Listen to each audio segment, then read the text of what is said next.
Good morning everyone. हमारा मनोविज्ञान के अधिगम के सिद्धांत चल रहे हैं। अधिगम के सिद्धांत में आज की क्लास में हम करेंगे कुर्त लेविन का क्षेत्रीय सिद्धांत करेंगे। तो अधिक समय ना व्यर्थ करते हुए हम सीधे अपनी क्लास पे चलते हैं। क्षेत्रीय सिद्धांत इसे क्या कहते हैं? अधिगम का क्षेत्रीय सिद्धांत या फील्ड थ्योरी। आप इसमें देखिएगा कि अधिकांशतः इसमें से प्रश्न इसके नामों पर आए हैं। इसके नामों को आप अच्छे से देखिएगा। कौन कौन से नाम? तल रूप सिद्धांत, प्राकृतिक दशा का सिद्धांत, इसे क्या कहते हैं इंग्लिश में? टोपोलॉजी। और इसका ये टोपोलॉजी शब्द ये थोड़ा ज्यादा मोस्ट है, आप इसको जरूर याद करिएगा कि कुर्त लेविन के द्वारा जो सिद्धांत दिया गया वह क्या नाम था उसका? टोपोलॉजी सिद्धांत के नाम से भी ये एग्जाम में आया हुआ है, तल रूप के नाम से भी है सिद्धांत आया हुआ है, क्षेत्रीय सिद्धांत के नाम से भी एग्जाम में आया हुआ है, प्राकृतिक दशा के नाम से नहीं आया है। इसका एक नाम और है, एग्जाम में आया नहीं है, पर आप इसको भी ध्यान रखिएगा। थ्री फेज थ्योरी, यह है इसके नाम है। इसके प्रतिपादक कौन है? इसके प्रतिपादक है कुर्त लेविन। कब दिया इन्होंने? 1917 में दिया यह सिद्धांत। कहां पर दिया था? यह जर्मनी में दिया था इन्होंने। अब इन्होंने कुर्त लेविन ने क्या कहा? अब मैं आपको पहले वही अपने पहले का पढ़ाने का तरीका कि किसी भी सिद्धांत को बताने से पहले, उसको एक्सप्लेन करने से पहले उसके अंतर्गत क्या है, उससे पहले एक बार हम उसकी भूमिका बताते कि किसने बनाया, क्या इसके उपनाम है वगैरह। उसके बाद हम धीरे धीरे सिद्धांत पर जाते हैं। तो अब हम ऊपरी भूमिका, इसके उपनाम क्या है? क्या क्या है? तल रूप का सिद्धांत, प्राकृतिक दशा का सिद्धांत, इसको टोपोलॉजी सिद्धांत नाम से वेरी मोस्ट है, इसको आप जरूर याद रखिएगा। थ्री फेज थ्योरी किसके द्वारा दिया गया? कुर्त लेविन के द्वारा दिया गया। इनका कुर्त लेविन का एक कथन है, मोस्ट है, आप इसको देखिएगा। अगर आप इस कथन को समझ गए तो समझिए आपने कुर्त लेविन का पूरा सिद्धांत समझ लिया है। क्या है? व्यवहार व्यक्ति तथा वातावरण का उत्पाद है। उन्होंने जीवन क्षेत्र के आधार पर मानव व्यवहार की व्याख्या की है। अब आप इस परिभाषा को एक बार समझिए। देखिए, व्यवहार व्यक्ति तथा वातावरण का उत्पाद है। तो कुर्त लेविन कहते हैं कि व्यक्ति का व्यवहार व्यक्ति और वातावरण के मध्य होने वाली अंतःक्रिया का ही परिणाम है। इसका इन्होंने एक सूत्र भी दिया था। अभी जीवन क्षेत्र शब्द कुर्त लेविन के द्वारा कुछ शब्दों का प्रयोग किया गया। 4 शब्द ऐसे हैं जिन 4 शब्दों को आप याद कर लीजिए। 99% ऐसा है कि आपका कुर्त लेविन का सिद्धांत हो जाएगा। 4 शब्द वह कौन कौन से हैं? वह उनमें एक शब्द है जीवन क्षेत्र, लाइफ स्पेस। लाइफ स्पेस का या जीवन क्षेत्र का मतलब होता है कि व्यक्ति के आसपास का जो मनोवैज्ञानिक वातावरण होता है वही उसका जीवन क्षेत्र होता है। अभी आपको ये परिभाषा अच्छे से समझ में नहीं आ रही होगी, तो मैं अभी आपको जो 4 शब्द इसके द्वारा प्रयोग किए गए थे वो चारों शब्द करवाती हूँ, फिर आपको यह परिभाषा दोबारा एक बार समझाऊंगी, तब आपको समझ में आएगा कि कुर्त लेविन ने अपने सिद्धांत के अंतर्गत क्या कहा है। देखिए, जो अभी मैंने आपको बताया था कि व्यवहार व्यक्ति और वातावरण के मध्य अंतःक्रिया का परिणाम है, यही इन्होंने अपनी परिभाषा में कहा, यही इन्होंने अपने सूत्र में कहा। क्या? व्यवहार व्यक्ति और वातावरण के मध्य अंतःक्रिया का परिणाम है। बिहेवियर फ्रैक्शन पर्सन इन्वायरमेंट, इसे इन्वायरमेंट। इस चीज को आप या तो आप इस सूत्र को याद कर लीजिए, B बराबर F गुणा P इंटू E, यानी कि व्यवहार, इससे ही आपकी परिभाषा भी याद हो जाएगी। परिभाषा क्या है? इन्होंने कहा कि व्यवहार व्यक्ति और वातावरण के मध्य अंतःक्रिया का परिणाम है। व्यवहार व्यक्ति और वातावरण के मध्य अंतःक्रिया का परिणाम है। एक चीज इसके सूत्र में याद करनी है, इनके उपनाम याद करिएगा। क्षेत्रीय सिद्धांत, तल रूप का सिद्धांत, टोपोलॉजी, इसको कहते हैं थ्री फेज थ्योरी। ये नाम किसने दिया? कुर्त लेविन ने दिया। कब दिया? 1917 में दिया। 4 शब्द, इनका सूत्र याद कर लेना, BFP इंटू E, इससे ही इनका कथन याद हो जाएगा। व्यवहार व्यक्ति और वातावरण के मध्य अंतःक्रिया का परिणाम है। इससे आपके कथन भी याद हो गया, साथ के साथ सूत्र भी याद हो गया। 2 चीजें हुई। तीसरे इन्होंने 3-4 शब्द दिए हैं, आप उन शब्दों को देखिए। देखिए, पहला शब्द दिया इन्होंने जीवन क्षेत्र। परिभाषा में आया था जब मैंने आपसे कहा था कि भी मैं आपको समझाऊंगी, अभी आप समझ नहीं रहे। जीवन क्षेत्र क्या है? लाइफ स्पेस व्यक्ति और उसके मनोवैज्ञानिक वातावरण की अंतःक्रिया का प्रतिफल होता है। आया समझ में? कुछ नहीं आया, कहीं मतलब कि जब व्यक्ति अपने आसपास के वातावरण से निकलकर अपने दायरे को बढ़ाता है तो ही वही उसका जीवन क्षेत्र कहलाता है। जैसे एक बालिका है, वो बॉल खेल रही है, ठीक है, वो यहां से जा रही है, बॉल फेंक रही है, बॉल लेकर आ रही है, और यहीं बीच में मान लो आपने कोई बाधा की कोई चीज रख दिया, आपने कोई बॉक्स रख दिया। अब उसको क्या है, उसकी बॉल उछल के इधर आ गई है। अब उसको पहले तो वो कैसे जा रही थी, ऐसे जाके और ऐसे आ रही थी, और अब वो कैसे आ रही है, अब उसने अपना जीवन क्षेत्र बढ़ाया, अब वो ऐसे घूम कर आ रही है।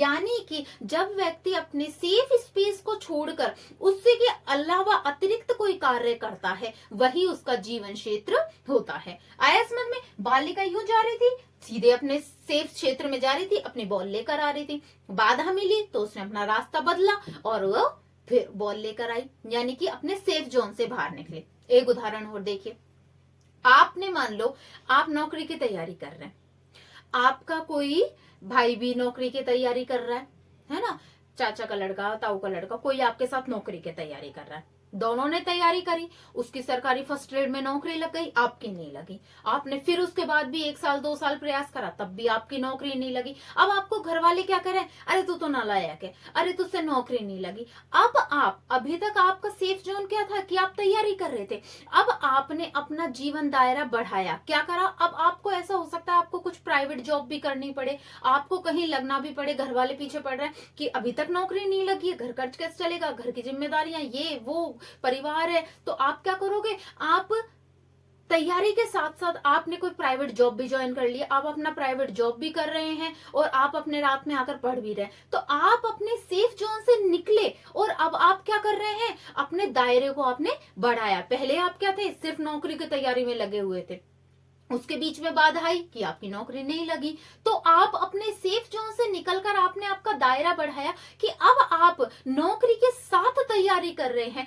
तो व्यक्ति के द्वारा अपने मनोवैज्ञानिक वातावरण से, या मैं कहूं सार में कहूं तो अपने सेफ जोन से निकलकर जब वह अपने समस्याओं को समाधान के लिए अपना दायरा बढ़ाता है, वही जीवन क्षेत्र कहलाता है। अब आया समझ में? पहली बात परिभाषा में भी आई थी कि जीवन क्षेत्र शब्द, तो जीवन क्षेत्र क्या होता है, जब व्यक्ति अपने मनोवैज्ञानिक वातावरण या अपने सेफ जोन से निकलकर अपने समस्या को सुलझाने के लिए अपने जीवन के दायरे को विस्तार करता है, तो वही उसका जीवन क्षेत्र कहलाता है। आया, मुझे लगता है आपको आ गया होगा ये समझ में। फिर अगला शब्द इन्होंने यूज करा वेक्टर। वेक्टर शब्द का प्रयोग इनके द्वारा किया गया, इसे सदिश भी कहते हैं, और इन्होंने एक ये तीर के चिन्ह के द्वारा इसको दर्शाया है, तीर के चिन्ह के द्वारा इसको इन्होंने कुर्तलेविन ने दर्शाया था। वेक्टर क्या है, यह एक यांत्रिकी से लिया गया शब्द है, एक यांत्रिकी शब्द है यह। इसके अंतर्गत क्या, वह निर्धारित बल जो व्यवहार को दिशा प्रदान करता है, वह निर्धारित बल जो हमारे व्यवहार को दिशा प्रदान करता है, यानी कि एक आपको आपको आगे बढ़ाने के लिए, आपको किसी भी चीज को आगे पुशअप करने के लिए, आपको क्या है, कोई भी बल आपको आगे बढ़ा रहा है। जैसे कि आप बहुत नेगेटिव हो रहे हैं ना, आपको ऐसा लग रहा है कि आप नहीं कर सकते, आप नौकरी नहीं लग पा रहे हैं, आपने बहुत सारे प्रयास करे, हो सकता है आपके पेरेंट्स कह रहे हैं, अरे नहीं बेटा मेरे को तेरे पे विश्वास है, तू कर जाएगा, तेरे ग्रह बहुत अच्छे चल रहे हैं, तेरे ये चल रहा है। वो पॉजिटिव थिंक आपको कहीं ना कहीं नौकरी की फिर से तैयारी करने के लिए आपको मजबूत कर रही है कि हाँ शायद हो सकता है इस बार मेरे ग्रह अच्छे, हो सकता है पापा सही कह रहे हैं, एक बार और तैयारी करता हूँ। उस बल ने आपकी हिम्मत हार हो चुकी थी कि आपकी नौकरी नहीं लगी, उसके बावजूद वो बल आपको क्या कर रहा है, फिर से तैयारी करने के लिए, आगे बढ़ने के लिए आपको प्रेरित कर रहा है। आपको, आपका नौकरी नहीं लगा, आप बहुत हिम्मत हार हो गए, तो आप पर आपको क्या देख रहे हैं, घर की जिम्मेदारियां देख रहे हैं, अरे नहीं मुझे नौकरी हर हालत में लगानी पड़ रही। वो परिस्थिति आपको क्या कर रही है, आगे बढ़ने के लिए धक्का दे रही है। तो वह निर्धारित बल जो हमें हमारे लक्ष्य प्राप्ति की दिशा प्रदान करे या लक्ष्य प्राप्ति में आगे करता है, वही वेक्टर कहलाता है। यह 2 प्रकार का होता है, इन्होंने 2 प्रकार की बात करी है। एक है, पहला है आकर्षण और दूसरा होता है विकर्षण। अब ये आकर्षण और विकर्षण ये क्या होते हैं? आकर्षण यानी कि आप ये कहें कि जिन चीजों को आप अपनी लाइफ में चाहते हैं कि वो चीजें मेरी लाइफ में हो, वही होता है आकर्षण। विकर्षण जो चीजें आप नहीं चाहते हैं आपकी लाइफ में नहीं हो, यानी कि जैसे आप चाहते हैं कि मुझे नौकरी मिल जाए, तो आप पॉजिटिव है, आप चाहते हैं कि आपकी लाइफ में सफलता मिले, आपकी लाइफ में कुछ सकारात्मक हो, तो आप उसी के बारे में सोचें, तो स्वतः ही आपकी लाइफ में ऐसा होगा, वो चीजें आपकी लाइफ में घटित होती चली जाएंगी। आपके क्यों? हमारा अचेतन मन वही सोचता। आप सोचो, आप किसी से कहो अरे तू बहुत इंटेलिजेंट है, अरे तू मेरे को पता है तू कर जाएगा, तू ये सॉल्व कर जाओ, तो उसका आत्मविश्वास उसका इतना बढ़ जाएगा, वो अपने आप में उसके अचेतन मन ये कहेगा कि हाँ वो यह काम कर सकता है, और धीरे धीरे ऐसी परिस्थितियां बनती है कि वो उस चीज को, उस एग्जाम को फाइट कर ही लेता है। तभी तो हम कहते हैं कि पॉजिटिव कहो, वो चीजें स्वतः ही लाइफ में आने लग जाती है, तो वो आकर्षण होता है, वो उन चीजों को हमारी लाइफ में आकर्षित करती है। विकर्षण जिन चीजों को हम नहीं चाहते, तो हम उन चीजों से हटके उनके विपरीत काम करें। हम नहीं चाहते कि हमें असफलता मिले, तो हम उसके विपरीत काम करें, हम उससे अलावा तैयारी का काम करें, तो जॉब की तैयारी करें। यानी कि आकर्षण और विकर्षण एक तरीके से हम कहें पॉजिटिव और नेगेटिव बातें हैं। आप पॉजिटिव सोचेंगे, आपकी लाइफ में स्वतः ही पॉजिटिव होता चला जाएगा। हम नहीं कहते अच्छा सोचो अच्छा होगा, आपने अपने बड़ों से कहते हुए सुना होगा ना कि अच्छा सोचो अच्छा होगा, ये वही चीज है एक तरीके से कहें तो, कि हम जिन चीजों को अपनी लाइफ में चाहते हैं, तो हमें उन्हीं के बारे में सकारात्मक सोचना चाहिए, तो वो स्वतः ही हमारी लाइफ में आती चली जाती हैं, घटित होती चली जाती हैं। और जिन्हें नहीं चाहते हम हमारी लाइफ में, वो हमें नहीं सोचनी है। ये है वेक्टर शब्द है। दो शब्द हो गए, एक शब्द और रहा है, अब एक शब्द और है, उसको करा देती हूँ। ये 2-3 शब्द आप समझ लेना, याद रख लेना, बस इन्हीं से 99% ऐसा है कि कुर्ट-लेविन का सिद्धांत कवर हो जाता है। देखिए, एक अन्य शब्द हो रहा है टोपोलॉजी शब्द। टोपोलॉजी यह किसका शब्द है? यह भौतिक विज्ञान से लिया गया शब्द है।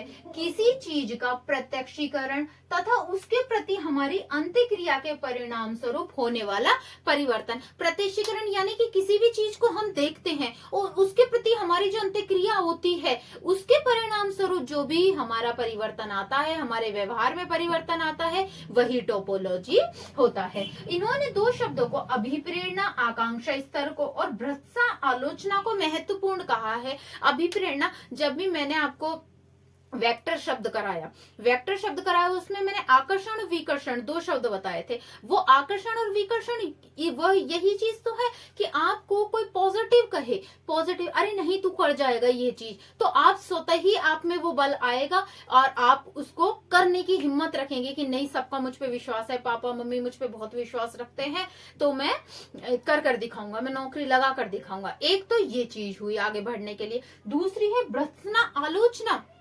ये भी आगे बढ़ने के, अब आपको कि ये कैसे आगे बढ़ने के लिए, ये ऐसे आगे बढ़ने के लिए आपसे मान लो कोई आपका साथ का कहे या कोई टीचर का, अरे तू कर ही नहीं सकता, तेरे बस की काम ये है ही नहीं, अरे तू, और हम भी कई बार ऐसे कह सकते हैं, तेरे 10 में से 10 आउट ऑफ 10 हो ही नहीं सकता, किसी हालत में तेरे नहीं आ सकते। वो बच्चा अपने आप में एक टशन लेता है कि मैं अब के 10 में से 10 ही लाकर दिखाऊंगा, और वो भ्रष्टा आलोचना भी कई बार आपको आगे बढ़ने के लिए प्रेरित कर जाती है। आपसे कोई कहे सरकारी नौकरी तेरी लग जाए, अरे किसी जन्म में ना लगनी तेरी, तो आप लोग उस चीज को क्या करेंगे, चैलेंज लेकर दिखाएं, अब तो तुझे नौकरी लगा के दिखाऊंगा, तुझे मिठाई खिला के दिखाऊंगा। तो वो आलोचना भ्रष्टा भी आपको क्या करा, आगे बढ़ने का काम करा। तो आप पूरे सिद्धांत का मैं एक समरी बताती हूँ, देखो आपको। तल क्षेत्रीय सिद्धांत, टोपोलॉजी, तल रूप सिद्धांत, यह किसके द्वारा दिया गया? सबसे पहले इसके नाम देखिएगा, किसने दिया? कुर्ट-लेविन ने दिया। कब दिया? 1917 में दिया। कहाँ दिया? जर्मनी में दिया। ठीक है, सबसे पहले इसके नाम, फिर इसका सूत्र B बराबर एफ पी गुणा ई, यानी कि वातावरण व्यक्ति और बालक का व्यवहार उसका व्यक्ति और वातावरण के मध्य की अंतःक्रिया का परिणाम होता है। एक चीज ये हो गई, सूत्र हो गया कि व्यक्ति का व्यवहार वातावरण और व्यक्ति के अंतःक्रिया का परिणाम होता है। सूत्र हुआ। फिर दूसरा शब्द इन्होंने दिया जीवन क्षेत्र। व्यक्ति जब अपने सेफ जोन से निकलकर कार्य करता है उसको ही उसका जीवन क्षेत्र, वो अपनी लिमिट से ज्यादा जब कोई काम करता है, अपने क्षेत्र से निकलकर कोई काम करता है तो उसका लाइफ स्पेस हो गया जीवन क्षेत्र। वेक्टर, वेक्टर में मैंने आपको आकर्षण विकर्षण बताया, वही पॉजिटिव और नेगेटिव जो भी चीजों को आप आकर्षित करना चाहते हैं आप उसी चीज का बल दिया। तीसरा शब्द है टोपोलॉजी शब्द, यह मैंने आपको अभी करा है। तो यह छोटा सा हमारा कुर्ट लेविन का सिद्धांत था। Thank you.